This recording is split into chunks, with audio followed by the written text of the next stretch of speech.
আসসালামু আলাইকুম দর্শক। একটা খবর বিশ্লেষণ করেছে নিউ ইয়র্ক টাইমস।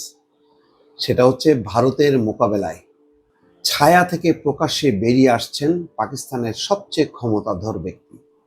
কে সেই ক্ষমতাধর ব্যক্তি? তিনি হচ্ছেন পাকিস্তানের বর্তমান সেনাপ্রধান জেনারেল আসিম মুনির। আসিম মুনিরই হচ্ছেন এখন সবচেয়ে ক্ষমতাধর ব্যক্তি, সবচেয়ে বিপজ্জনক ব্যক্তি ভারতের দৃষ্টিকোণ থেকে।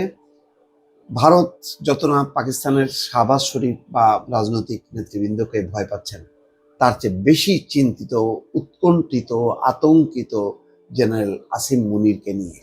আসিম মুনিরের সেই কিছু কিছু বক্তব্য, তার কর্মকাণ্ড, তার তৎপরতা ইতিমধ্যে রীতিমতো ভারতের শাসক গোষ্ঠীর ভিতরে কাঁপুনি ধরিয়ে দিয়েছে।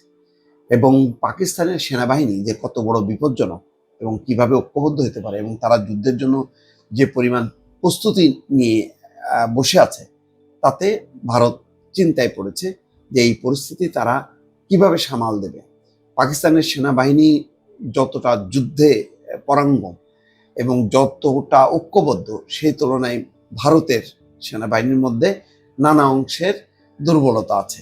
পাকিস্তানের পুরো সেনাবাহিনী ইউনিট এক ধর্ম, এক ভাষায় যেভাবে ঐক্যবদ্ধ, ভারতের সেই একত্রিত হওয়ার সেই অবস্থানটা তুলনামূলকভাবে পাকিস্তানের থেকে যথেষ্ট কম। সুতরাং ভারতের চিন্তা, জেনারেল আসিম মুনির ইতিমধ্যে কয়েকটি বক্তব্য দিয়েছেন। বলেছেন যে কাশ্মীর হচ্ছে পাকিস্তানের শিরা। শিরা মানে একটা দেহের শিরাটা হচ্ছে আসল। তার মানে কি, কাশ্মীরকে বলছে যে পাকিস্তানের শিরা, অর্থাৎ এক ধরনের মেরুদণ্ড। এই বক্তব্য দেওয়ার মধ্য দিয়ে যেটা প্রমাণ করে আসিম মুনির যে কাশ্মীর পাকিস্তানের অবিচ্ছেদ্য অংশ। এখন কাশ্মীর এক ভাগ পাকিস্তান, আরেক ভাগ ভারতের। ভারত যেমন মানে না, তারা মনে করে কাশ্মীর পুরো কাশ্মীরের অধিপতি বা অংশ, কাশ্মীরটা হচ্ছে ভারতের অংশ। পাকিস্তান মনে করে গোটা কাশ্মীরটা হচ্ছে পাকিস্তানের একটি অবিচ্ছেদ্য অংশ। এখানকার সংখ্যাগরিষ্ঠ মুসলমানদের সাথে পাকিস্তানের ভাষা, সংস্কৃতি, ধর্ম সবকিছুর একটা সেতু বন্ধন আছে বা মেলবন্ধন আছে। সেই কারণে পাকিস্তানের দাবি কখনোই পাকিস্তান উপেক্ষা করে না, বরং খুব জোরালো ভাষায় কাশ্মীর পাকিস্তানের অংশ, এই কথাটা বলে। সাম্প্রতিক সময়ে কিছু বলেছেন ধর্মীয় ব্যাপারেও। কাশ্মীরের পেহেলগামের এই ঘটনা 6 দিন আগে সেনাবাহিনীর উদ্দেশ্যে জেনারেল আসিম মুনির বলেছেন যে হিন্দু এবং মুসলমান কোনোদিনও এক হবে না, দুটি ধর্ম একেবারে ভিন্ন, সুতরাং এই দুই ধর্মের মধ্যে কোনোদিন মিল হবে না। এই বক্তব্যগুলোর মধ্য দিয়েও ভারতকে একটা বার্তা যে ভারতকে পাকিস্তান কখনো মেনে নেবে না। এবং চলমান এই সংকটের মধ্যে পাকিস্তানের যেই মহড়া, সামরিক মহড়া, সেই মহড়ায় তিনি একটি খোলা ট্যাঙ্কের উপর দাঁড়িয়ে যেভাবে বলেছেন যে যে কোনো পরিস্থিতির জন্য পাকিস্তান মোকাবেলা আছে এবং আগের তুলনায় আরো শক্তভাবে জবাব দেওয়া হবে। তিনি বলেছেন আগ বাড়িয়ে পাকিস্তান কিছু করবে না, কিন্তু পাকিস্তানের ভেতরে যদি কোনো রকম প্রতিক্রিয়া ঘটায়, তার পাল্টা কঠিন জবাব দেবে পাকিস্তান। এই কথা ভারতকে হুঁশিয়ারি উচ্চারণ করেছে।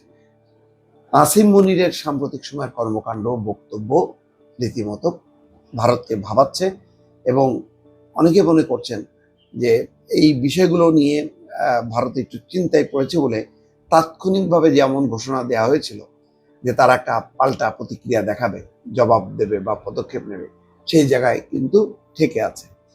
ইতিমধ্যে আন্তর্জাতিক বিভিন্ন মহল যুক্ত হয়েছে, তারা বলেছে যে না, সংঘাত কোনোভাবেই না। সেটাও একটা কারণ।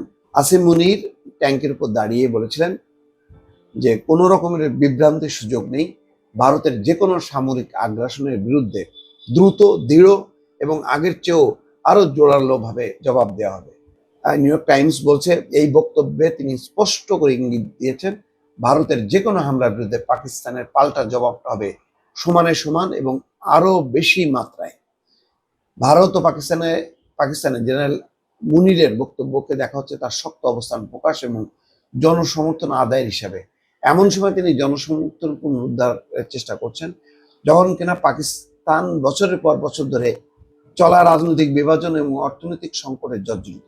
এমনকি এসব সংকটের কারণে পাকিস্তানের সেনাবাহিনীর প্রতি দেশটির জনগণের দীর্ঘদিনের অটুট আনুগত্যে চিড় ধরেছে।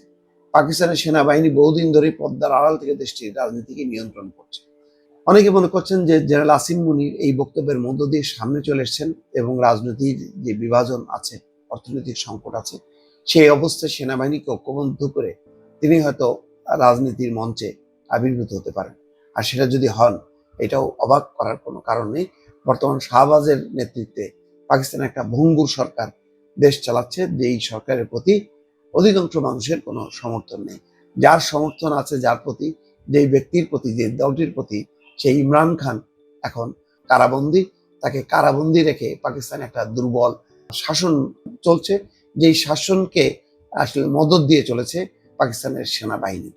ফলে পাকিস্তানের সেনাবাহিনী আড়ালে অপ্রকাশ্যে মদদ দিত বা সমর্থন দিত। এখন আসিম মুনির এই ভারত পাকিস্তান সংকটের মধ্যে তিনি নিজেই সামনে আবির্ভূত হয়েছেন। ফলে এখন দেশের ভেতরে এবং আন্তর্জাতিক মহলে সবার দৃষ্টিতে আছে জেনারেল আসিম মুনির, যে তিনি কিভাবে এখন পুরো বিষয়টা সামাল দেন, তার দিকেই নজর পুরো বিশ্বের।